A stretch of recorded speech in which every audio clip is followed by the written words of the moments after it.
In this video, I will show you how to create a new seller.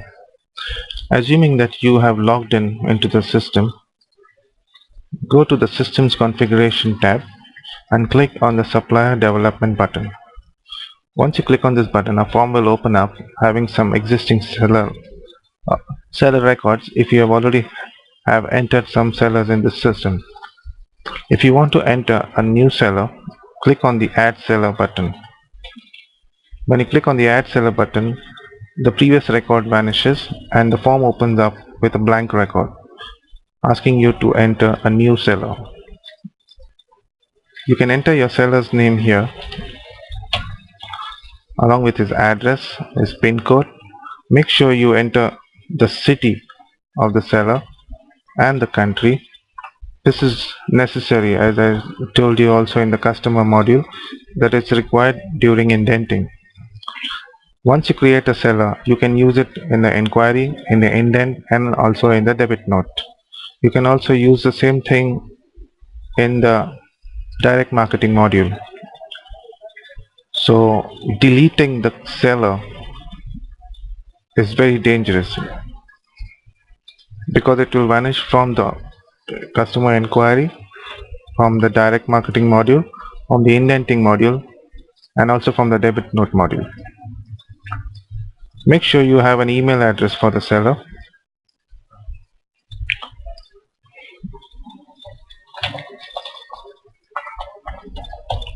This is very much necessary. Having an email address for a buyer and seller are very much necessary. These are the main contacts for the seller. These are the names of the people whom you deal with every time you talk to the seller. Group companies. Group companies are sister companies or branch companies for this particular seller. You can have hundreds or thousands of group companies in it.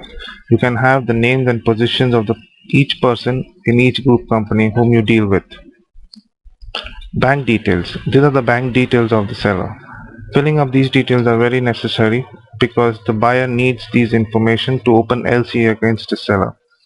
You can introduce a new bank. In each bank you can have one account, or in many banks you can have different accounts. So you can create as many accounts as you want for each seller. Entering the SWIFT code, the bank account number, these are some necessary fields which you need to fill in.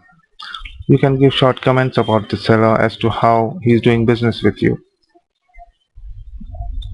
As I said, deleting the seller. You can delete a seller by clicking on this red button. Because of the demonstration, we have kept this button available without a password, or else this button is followed with a password dialog box. On successful entering the password, you are able to go and delete that seller. Once the seller is deleted, it's gone forever. We cannot reverse this process.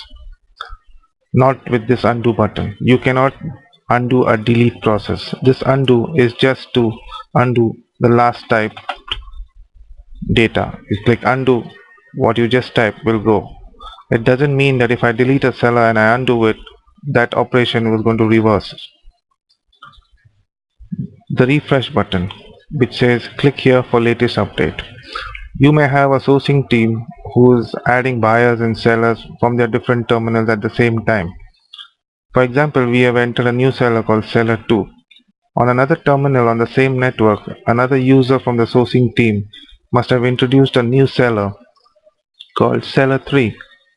So the moment he enters the Seller 3's record and he clicks save, that's the time it gets available to us.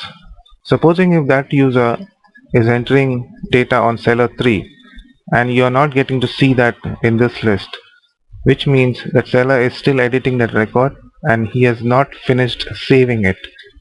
The moment he saves that record, you can click on refresh and that same seller's record is available to you. Okay, so that's the function of the refresh. Clicking on this button, we can make this seller a buyer too. So you don't have to re-enter the same information every time.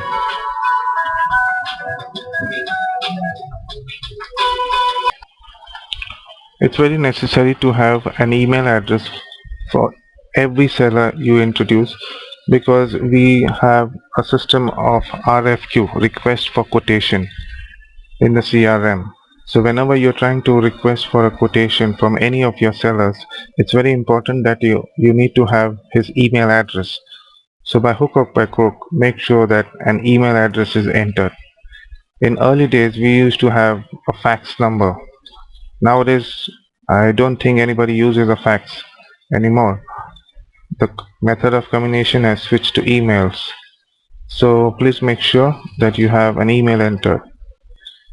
You can save your record by clicking on the save button, which will allow you to have the record again on screen to further modify it if you wish to. If you have finished all the modification, you can click on the green button, which is the Add Seller Supplier button.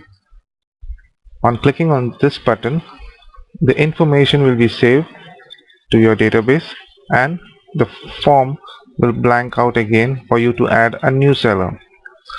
That's the difference between add and save. Save will allow you to further modify it. Add will allow you to save and get you a blank screen to add a new seller.